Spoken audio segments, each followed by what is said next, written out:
Salam, selamat pagi buat anak-anak ibu sekalian. Hari ini kita bertemu lagi kembali di dalam belajar pendidikan agama Kristen, yaitu bab 4, sikap gereja terhadap demokrasi dan hak asasi manusia di Indonesia. Sebelum kita melanjutkan pelajaran kita ini, terlebih dahulu kita berdoa, kita serahkan kehidupan kita ke tangan Tuhan. Baiklah kita berdoa. Allah Bapa yang baik yang kami kenal melalui anak-Mu Yesus Kristus, Tuhan dan Juru Selamat kami. Kami bersyukur ya Bapa atas perlindungan dan kasih karunia-Mu dalam hidup kami sehingga bisa kami melanjutkan pembelajaran kami seperti biasanya. Walaupun kami berjauhan Bapa, tapi kami merasakan begitu besar pimpinan kasih Tuhan sehingga pelajaran kami bisa kami lanjutkan dan bisa berjalan dengan baik. Terima kasih Allah yang baik, dalam nama-Mu kami doa dan mengucap syukur. Amin. Di dalam bab 4 ini dengan judulnya sikap gereja terhadap demokrasi dan hak asasi manusia di Indonesia. Yang pertama, hak asasi manusia menurut Alkitab. Dalam Injil Matius 22 ayat 34 sampai 40 dikisahkan tentang seorang Farisi yang bertanya kepada Yesus tentang apakah hukum yang paling utama. Dia berharap bahwa hanya ada satu hukum yang perlu dia lakukan agar hidupnya menjadi sempurna. Namun Yesus ternyata menjawab lain. Ada dua hukum yang paling penting dan paling utama, yaitu mengasihi Allah dengan seluruh keberadaan kita dan mengasihi sesama kita seperti diri sendiri. Lalu Yesus mengatakan bahwa kedua hukum itu sama pentingnya. Walaupun hukum yang pertama itu disebutnya sebagai hukum yang terutama dan yang pertama. Artinya, tidak mungkin orang hanya mengasihi Allah tetapi tidak mengasihi sesamanya sendiri. Hubungan yang baik dengan Allah harus terwujud dalam hubungan yang baik dengan sesama. Masalahnya, banyak orang yang tidak memahami perintah ini.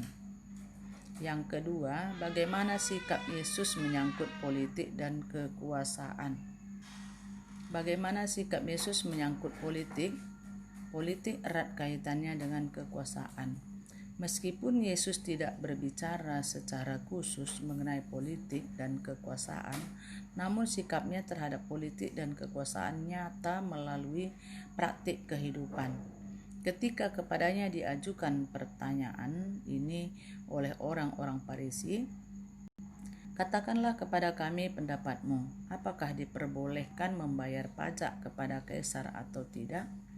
Dalam Matius 22 ayat 17, maka jawab Yesus, berikanlah kepada Kaisar apa yang wajib kamu berikan kepada Kaisar, dan kepada Allah apa yang wajib kamu berikan kepada Allah. Ini terdapat di dalam Matius 22 ayat 15 sampai 21. Ketika itu orang-orang Farisi ingin menjebak Yesus dengan mengajukan pertanyaan tersebut kepadanya.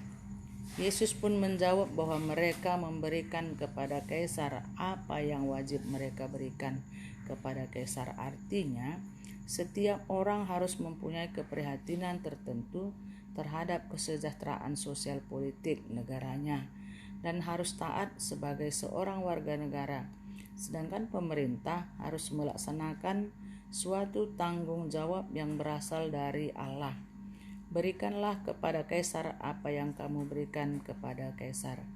Juga berarti kesetiaan kepada Allah, karena Allah berkehendak agar kita menaruh perhatian pada masyarakat kita. Pada gilirannya, hal ini merupakan suatu pemenuhan sebagian dari tugas mendasar kita, yaitu untuk memberikan kepada Allah apa yang menjadi haknya. Jadi, partisipasi orang beriman dalam politik tidak terlepas dari ketaatannya kepada perintah Allah. Selamat belajar anak-anak ibu semuanya, dan jaga kesehatanmu dan andalkan Tuhan dalam hidupmu. Tugasmu ibu tunggu Begitu juga modul yang Ibu berikan ini kamu tuliskan terlebih dahulu sebelum kamu menjawab pertanyaan, karena kamu tidak punya buku paket. Jadi inilah pesan Ibu kepada kamu, selamat belajar. Tuhan Yesus memberkati.